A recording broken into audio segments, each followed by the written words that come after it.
Sveiki, aš esu Algis Kriščiūnas, dailininkas, muzikantas, tekstų rašytojas. Norėjau su jumis pasidalinti viena labai gera knyga, kuri man patiko, kai aš buvau paauglys, paskui man patiko, kai aš buvau jau suaugęs žmogus ir patinka iki šiol. Tai yra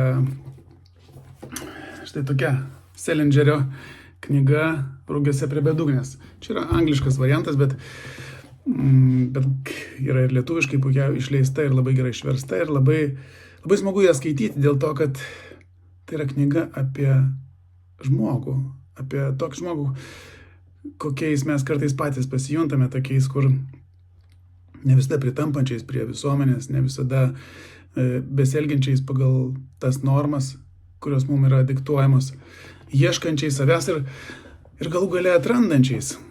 Man šita knyga labai pravertė, kai aš buvau jaunas, kai aš ieškojau savęs. Jinai man padeda pasitikrinti ir šiandieną, ar aš nenuklydau. Ir džiaugiuosi, kad jinai man iki šiol patinka, reiškia viskas yra gerai. Tai va, Rugiuose prie bedugnės, Selingerio knyga. Paskaitykit, matys, kaip jums patiks.